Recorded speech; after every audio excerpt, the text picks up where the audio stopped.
আমরা এই ১৬ বছর এই ফেসিবাদের বিরুদ্ধে আন্দোলন সংগ্রামে সোচ্চার ছিলাম। বাংলাদেশের আপামর জনগণ আমরা চাই একটি নির্বাচন, সুন্দর নির্বাচন, জাতীয় সংসদ নির্বাচনের পরে স্থানীয় সরকার নির্বাচনটি হোক।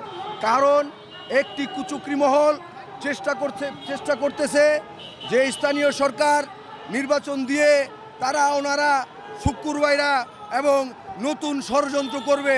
কোনো ষড়যন্ত্র করে লাভ নাই।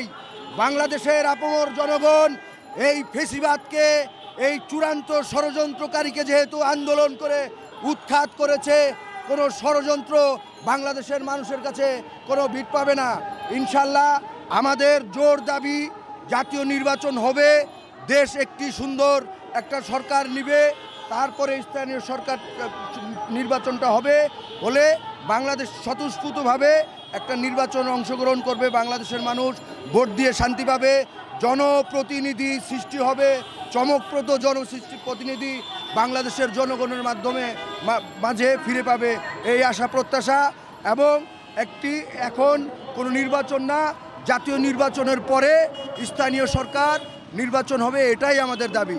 আসসালামু আলাইকুম। আমি আবু রাসেল চৌধুরী মিঠু। আমি ঢাকা সিটি কর্পোরেশনের 7 নম্বর ওয়ার্ড থেকে নির্বাচন প্রত্যাশী ছিলাম। যেহেতু আমরা নির্বাচন করতে পারি নাই, আমরা তো নির্বাচন বর্জন করছি,